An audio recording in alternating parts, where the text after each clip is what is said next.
All right, boys. Good morning. Today we'll be beginning with our lesson one, that is Downfall of Mughal Empire. We are learning all these things from the very beginning.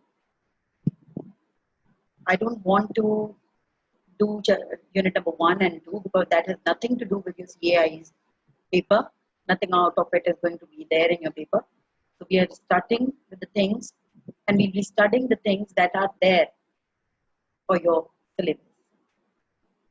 So Downfall of Mughal Empire is one of the topic that is there every year. The question related to this is there. It is very important to study only those things because we don't have much time that we are going to spend time on the things that are there not there in your syllabus. That is CAI syllabus. All right, let's begin with lesson one, that is Downfall of Mughal Empire. So there were several reasons of downfall of Mughal Empire, internal and external. Internal one was the impact of Aurangzeb policies on the stability of the Mughal Empire. There were some things that were changed by Aurangzeb,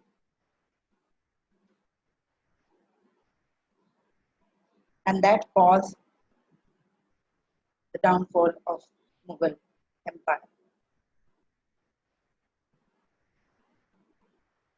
The other reason, problems of succession. After the death of Aurangzeb, his own sons started fighting among themselves for the throne. And finally, his one of the son, that is, the name of that son is Muslim. He won the game. He became the king of the throne. And because of those fights among them, all the succession was one of the main reason of the downfall of Mughal Empire. Then the other reason is Mughals started interfering into religious matters. They were forced by Muslims to convert. Means the other people like Hindus or whoever was living at that time. Muslims were forcing them to convert, and that really mattered a lot for the people who are living in the country or the city or the state. It was something like that really caused problem for Mughal Empire. People turn against them only because of this. That's why they were unable to hold on their empire for a longer period of time. Then the expansion policy. They kept on capturing the areas but were unable to manage them. They were having wars again and again to capture the state or the city to include more areas in their territory. But they were unable because the land was more and people were less.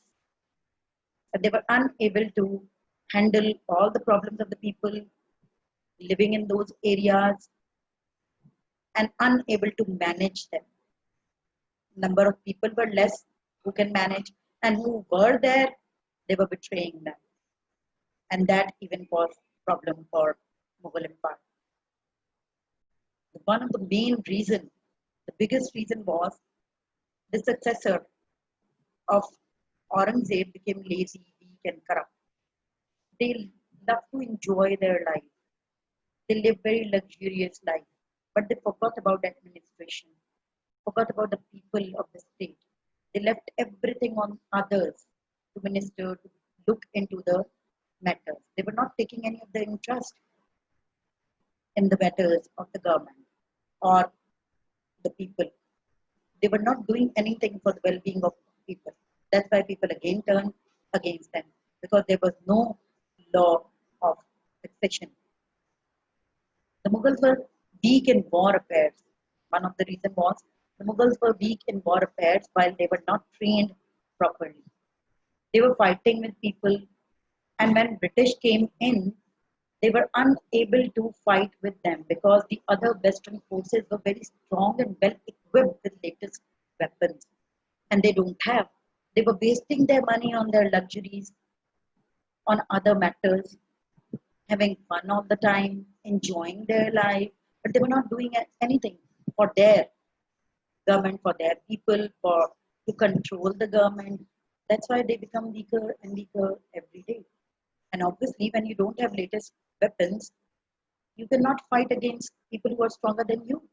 West forces are much stronger than Mughal Empire. Again, Mughal Empire became lazy. They were lived luxurious lives, so they could not concentrate on the government affairs, as I told you before. And they were not even following the Islamic rules because of their uh, what do we call it? Maybe lack of interest, because they were more interested in other matters like singing, dancing. They used to have all those things in the courts, and they were enjoying their life, eating and enjoying their lives all the time, not paying attention towards the things. Obviously, when they are doing these things, they were not allowed in Islamic teachings. So they were away from Islamic teachings. They were doing all those things that are there, not there in Islam. Then the internal invasions from Marathas and Sikhs also weakened the government. Means Marathas and Sikh are the group of people like we are Pakistani and Sikh, like Punjabis and Sindhis and they, like that. They were the ones who even had a war with them. They started forcing their things. They become rebellions against the government, and that make the government weaken. Even the economy became weak. There was no money, so how they are going to be powerful? Then the British entered into subcontinent. This is one of the main reasons they started their own businesses, their companies, East India Company, industrialization. They started many of the works in that area, and that made even Mughals more weak because they don't have money. They were not able to run their business. They were not having any of the interest. So that's why British was there and they conquered them.